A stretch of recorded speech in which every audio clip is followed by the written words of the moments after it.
December 2nd, day 8 in Mexico. I'm off to Palenque. Grandpa checked with Mom, and she said it was okay. So here I am, with Terry and Victor, traveling all the way across 3 Mexican states. This journal's gonna come in handy, and I don't mean just for school. There's a lot I want to remember. The land here is flat as a pancake and covered with jungle.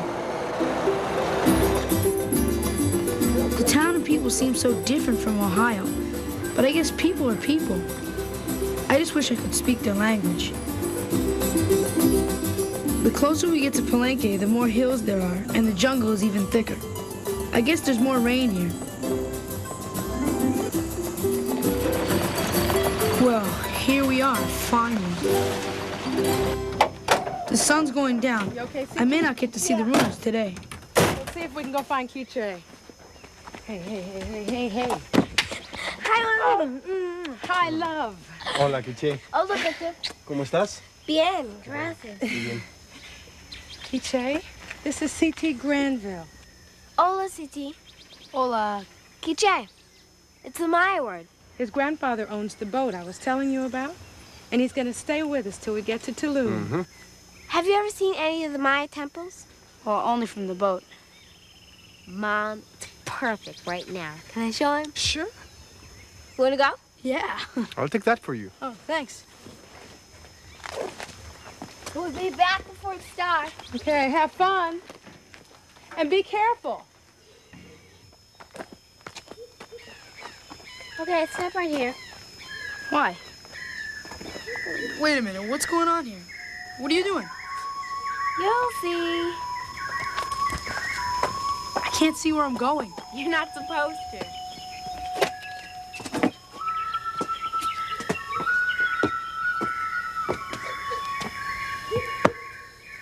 Be careful now.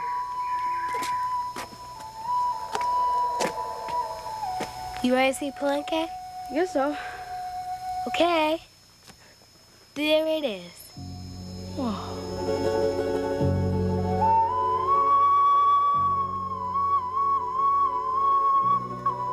Isn't it beautiful? Incredible.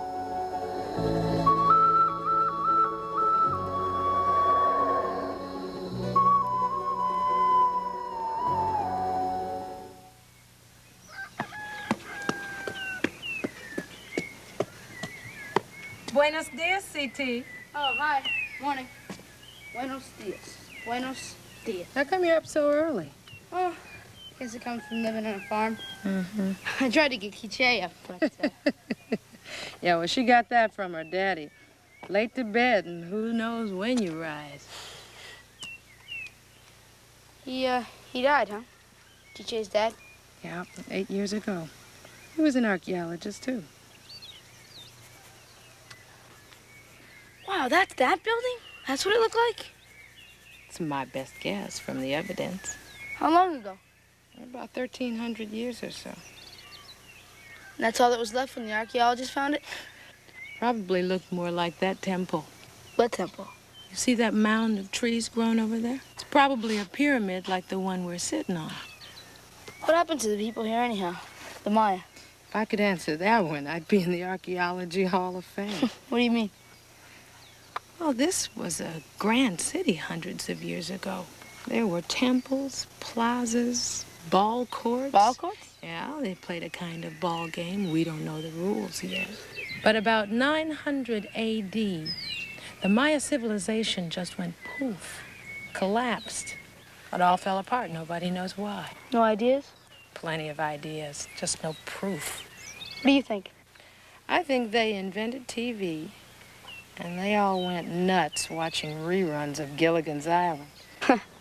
Maybe they invented rockets and went into outer space. Now you're getting into it. I lean more to the theory that there was probably some kind of climate change that messed up the agriculture.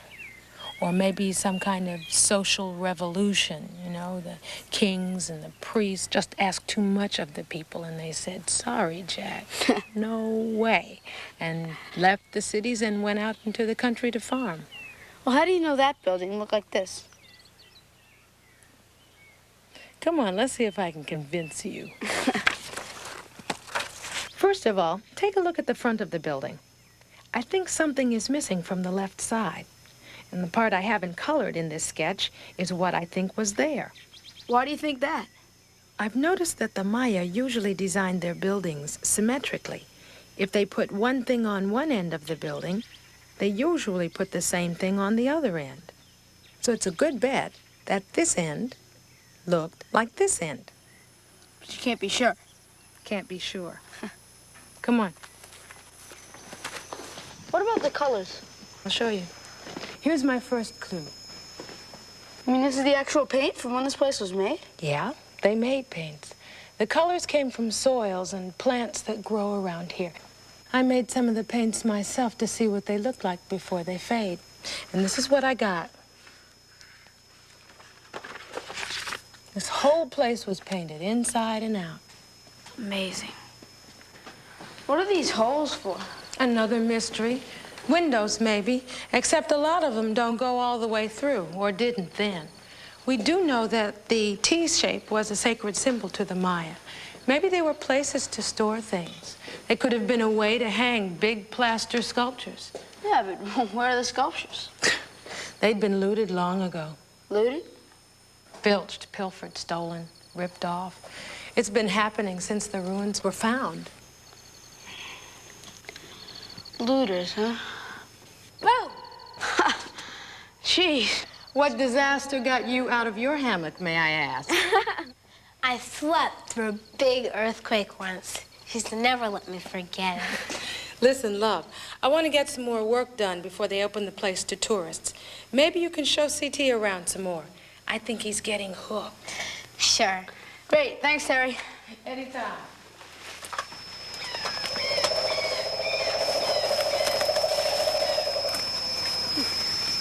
Kiche, what kind of animals live around here? Oh, parrots, anteaters, sloths. Oh, and howler monkeys. Howler monkeys. So there's really nothing dangerous here, right? Well, snakes. One's called the two-step snake. Two-step? Yeah, that's how far they say you can get after one bites you. Oh, great. Wow. Look at that. Isn't it neat? It's called the Temple of the Jaguar. There used to be a carving of the jaguar up there, but the looters took it. Are there still looters? Yeah. My mom thinks looters might have killed my father. He fell off one of the temples.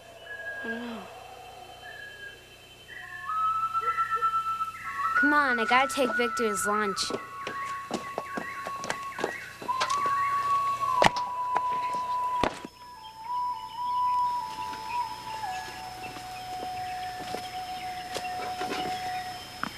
La comida. Buenos días, Quiche. ¿Qué nos traes? Frijoles, tortillas y refrescos. Buenos días, Siti. ¿Cómo estás? Bien. ¿Te gusta la selva? Do you like the jungle? Sí, mucho. So, what are you doing? We're making a map of all the ruins here at Palenque. I mean, there's not even a map of the place? Yes, there is, but we hope to improve it. We've already found many unmapped structures. Why is he cutting a trail? We're laying out a grid, marking off this area in squares, so we can say where we find things.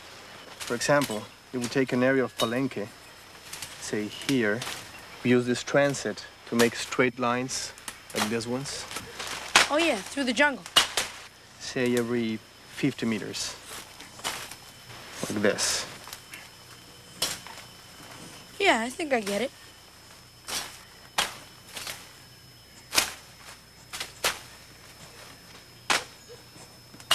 Then when we find something, say here, we can describe where it is by saying 1, 2, square 3, A, B. Square 3, B. It's kind of like graph paper. Exact, like graph paper. Now I'm gonna show you the best part of Palenque. Don't you ever get tired?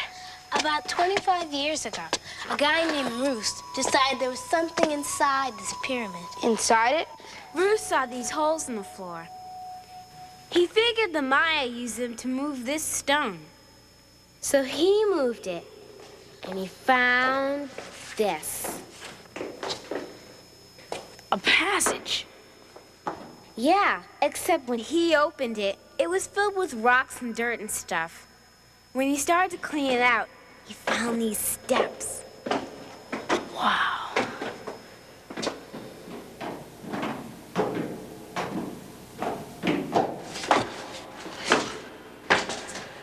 It took him a couple of years. When he got here, it looked like a dead end. But he didn't stop? Nope.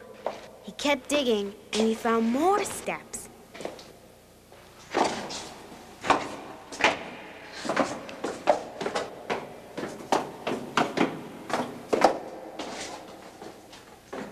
Now, when he got down here, it ended. He found a few bones, but not what he expected. They'd worked for 4 years. That's it? Nope. They were ready to give up when they noticed a big stone shaped like a triangle. That stone. And when they moved it, they found this. Neat. Someone's buried in here? It's the tomb of Pakal, one of the kings of Palenque. Archaeologists worked around here for 20 years without finding it. This big stone is on top of the sarcophagus, the coffin. It tells all about Pakal and his ancestors. In, what'd you call them? Hieroglyphs. Like this here means, on the day Ada Howe, 13 Pop, he was born. Which means he was born on August 29th, 603 AD. You can read that? Yeah, What did they find inside? Pakal, with a jade mask over his face. Ready? Yeah. This place kind of gives me the creeps.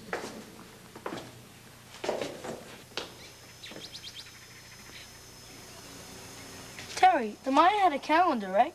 Mm-hmm, at least 3 different kinds. They kept track of time all right. Any idea what today is on any of them? 6 Kimi, 19K. On the sun ritual calendar. Show off. Victor, you said the Maya had religious ceremonies up here? Like what? Oh, bloodletting, human sacrifices. Human sacrifices? I'm not kidding. They laid someone on a stone table up here, take an obsidian knife and cut out his heart, still beating. Whoa. Then they rolled the body down the steps to the spectators. Hey, gross. They must have been nuts. What about the Romans? They were feeding Christians to the lions then. And your own ancestors were burning people at the stake just 300 years ago. Now we just build bombs that could wipe out the whole entire Earth. So we're still nuts. The Maya made sacrifices because they thought it would help everybody. Bring rain, keep the sun shining, something like that. But cutting your heart out. Kabet igual tutaken. What? They say they might give it another try. Don't worry, CT. They don't do that anymore. Oh. I don't get it. John Boer's Maya. He is? You mean there are still Mayas?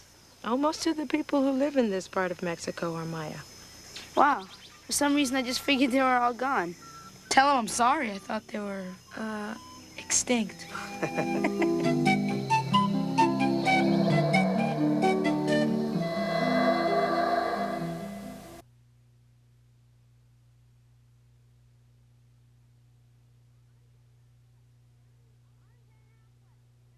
I'm Ben Affleck, and I'm in the Arctic Test Chamber for the United States Army Research Institute of Environmental Medicine in Natick, Massachusetts.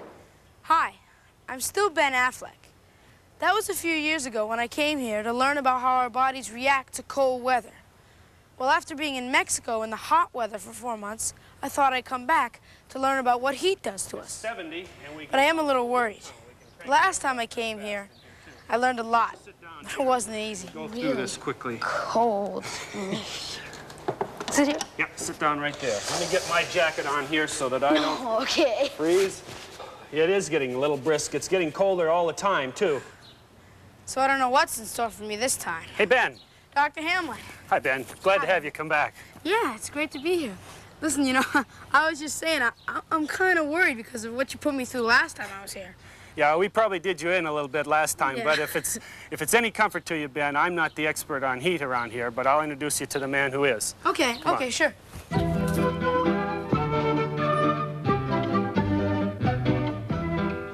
Dr. Roger Hubbard is the heat expert at Natick. He studies the effects of heat on people and equipment by putting them in a tropical wind tunnel.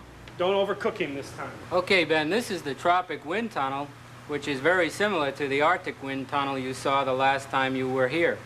Whereas the Arctic wind tunnel can reach very low temperatures of minus 40 degrees Fahrenheit, the tropic wind tunnel heats up to an incredible 165 degrees Fahrenheit, humidities as high as 90%, and wind speeds up to 40 miles per hour. When I visited Dr. Hamlin in the Arctic chamber, he taught me about core temperature and how you can't let it get too low. Does the same principle apply for heat? You can't let it get too high? That's right. It's a very narrow temperature range over which your body regulates its core temperature. The core temperature is the temperature deep inside our bodies. It can't get too high or low, or our organs won't work right. Our bodies are always making heat by burning or metabolizing the food we eat. If we weren't always losing heat, we'd get too hot. How does a body get rid of heat? Simple, blood and sweat. By that I mean the body transfers warm blood from the core to the skin by pumping blood out to the skin. The other way is to evaporate sweat from the surface of your skin. Now I understand how your body can lose heat when the air around you is under 98 degrees. But what if, say, you were in that chamber where it's 100 degrees? How would you lose heat then? Well, the best way to find that out is to put a body or maybe a guinea pig in the chamber. Does it have to be my body? Can it be anybody's body? Maybe we could find a volunteer. I think I know just the guy. I can't believe you got me into this, Ben. Well, turnabout's fair play, Dr. Hamlin. Dr. Larry Armstrong helped us get Murray ready to go into the test chamber. Larry's an expert in sports medicine. You look at these three leads right here. They're the same. We're going to measure his heart rate with that. That'll be important when we get into the chamber because we have to know if his heart rate is at a safe level. Also, you'll see that we have a lead on his arm, one on his leg, and one on his chest, and those will help us measure the skin temperature. So those are the skin temperature, but what about the core temperature? Well, the temperature of the inside of his body will be measured using this lead. This lead goes through his nose, down through the esophagus, and we stop it at a level that's at the heart. Wow, I guess that's not too comfortable, huh, Dr. Hamlin? Moderately uncomfortable. The chamber was set at 100 degrees Fahrenheit, but the air was very dry. Larry plugged in the sensors on Murray so we could keep track of how his body was reacting to the heat. After he had been in the chamber for about 20 minutes, we checked the data on the graph. His skin temperature seems to be going up and down and up and down. That's right. What happened was when he first went in the chamber into that 100-degree Fahrenheit heat, his skin temperature rose to about 34.5 degrees Celsius. At that time, after about, I'd say about 5 minutes, Murray began to sweat. And as a consequence of the sweating, his skin temperature started to fall. So those oscillations in skin temperature represent turning on sweating, evaporative cooling, turning off sweating, waiting until its skin temperature gets hot again, and then it cycles. So it goes up and down, basically. Right. But yet his core temperature seems to be on a steady but not very steep rising.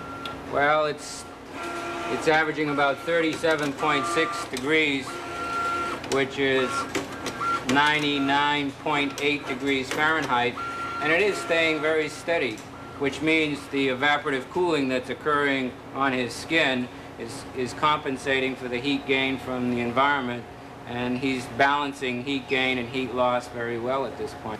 The dry air in the chamber made Murray's sweat evaporate quickly, and it's the evaporation that cools you, not just the sweat sitting there on your skin. When water turns from liquid to vapor or evaporates, it takes heat. So your skin cools, the blood under it gives up heat, and circulates back to your core. How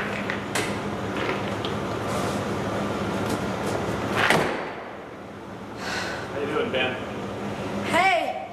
It's not too bad in here. No, not for you, perhaps, but stand here a couple hours and you'll see it'll get pretty hot. You know, actually, for 100 degrees, it doesn't seem that hot. Well, that's because of the very low humidity, and the evaporation of sweat from your skin is working very well to keep you dry. It's always more comfortable in a hot, dry situation than it is in a humid and hot situation. We decided to make Murray do some work, walking on a treadmill, to see what that did to his core temperature. When you exercise, your muscles make extra heat that you have to get rid of. But you have another problem. The muscles also need more blood to bring them oxygen. So now, your heart has to pump extra hard to get blood both to the muscles and to the skin to help keep your core cool. It didn't take long to see the effects on Murray. How's he doing? His heart rate began at about 85 when he was standing there. After he had been standing for 45 minutes, it went to 114. And right now that he's been walking for 15 minutes, it's at about 126. So Murray's heart was doing its job, and so was his sweat. His core temperature was rising, but only about 1 degree Fahrenheit. His skin temperature was actually falling because of the evaporation of his sweat. That means he's been producing sweat very efficiently and cooling his skin very effectively. And Ben, if he hadn't been cooling this way, his body core temperature would rise even faster. So because he's sweating and evaporating that heat, you're finding that this has a lower rate of rise. And if he goes into a more humid environment to work, we would expect to find this core temperature slope to be even steeper. So we decided to see what would happen if Murray's sweat wasn't cooling him much. Same temperature, 100 degrees Fahrenheit, but this time they made the air very humid. Sweat won't evaporate into air that already has a lot of water vapor in it. The humidity made a big difference how it felt, too. Whoa, a lot different, huh, Ben? Yeah. Now you're looking at very high humidity, same temperature, but very high humidity. And my skin is covered with sweat.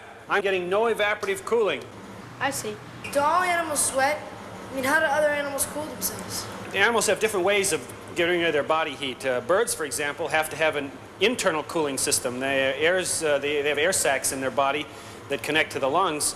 Because they're so well insulated on the outside, they have this internal radiation surfaces on the inside of their body. Elephants, for example, have big ears, a large surface area that they flap in the breeze and get some radiant heat loss. Other animals pant, breathing rapidly over their tongue and mucous membranes. They get evaporative cooling there, and some through the foot pads. There's a little bit of temperature heat exchange through their foot pads, but mostly panting. So dogs can only get rid of heat by panting? Almost exclusively, yes. The significant over 90% of their body heat loss is from panting, and again, some through their foot pads. And cats? Cats are really a desert animal, and they've adapted to hot environments very well. They get some radiant heat loss off their ears, and they do lick themselves, so they get some evaporative cooling that way, but mostly, again, from panting. How can fur animals stay cool at all? Remember that the hair on an animal insulates from both directions, so that if the outside air temperature is higher than the body temperature of the animal, that fur insulates him from heat gain from the environment.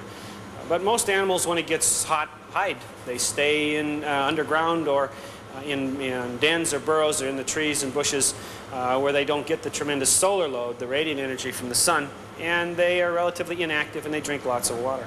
Yeah, right now you see you're starting to sweat up pretty good across your upper lip and your nose and a little bit in the side of your face, and your arms are getting sweaty.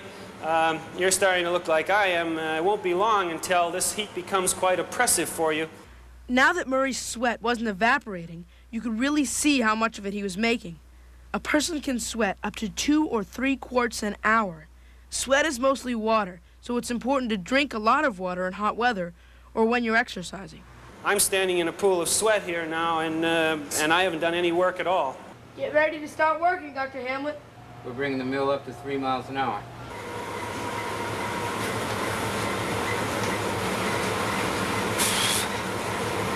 Billy, how you doing? Oh, pretty good. It's It's uncomfortable walking, and my heart rate's going up. I can feel that. And my temperature's going up, and I'm not getting any evaporative cooling off my body at all, I'm sure, with the high dew points. And I can only do this so long before my heart rate gets too high and I get lightheaded. As I shunt blood to other parts of my body, that is, move blood to my muscles and out to my skin trying to cool, my blood pressures might drop significantly, and I might get lightheaded and dizzy and collapse on the mill or faint, which is not an uncommon problem when you're doing heat studies like this. Okay, well, I'm gonna get out of here. Sorry to rub it in. No problem. We'll see you later, man. We started to work right there at this arrow, and you'll notice that already his core temperature is rising off of that line. This is where it would have gone if it would have stayed the same when he began. You can see that his face is flushed there and his chest is flushed. Now look at his heart rate here. He's showing some signs of strain. Yeah. And look at his heart rate. It's up about 134, between that, 136. How high can your heartbeat get before it becomes dangerous? During our studies here, we have a limit of 180 beats per minute. That's a very healthy exercise rate. And if a subject at this exercise rate, for example, would reach 180 beats per minute, we would pull him off of the treadmill and bring him back out to the cool environment. It can be really dangerous if your core temperature gets too hot. Anything over 107 degrees usually causes brain damage or death. Well, Ben, look at his core temperature here. It's continuing to rise. I don't like the way that is converging.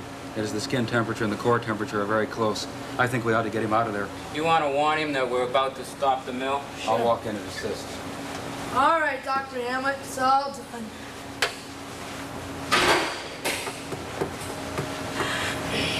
You are looking at one angry cold weather expert. Well, are we even, Ben? Yeah, I think we're even. Thanks. All my sweat's not been in vain. No.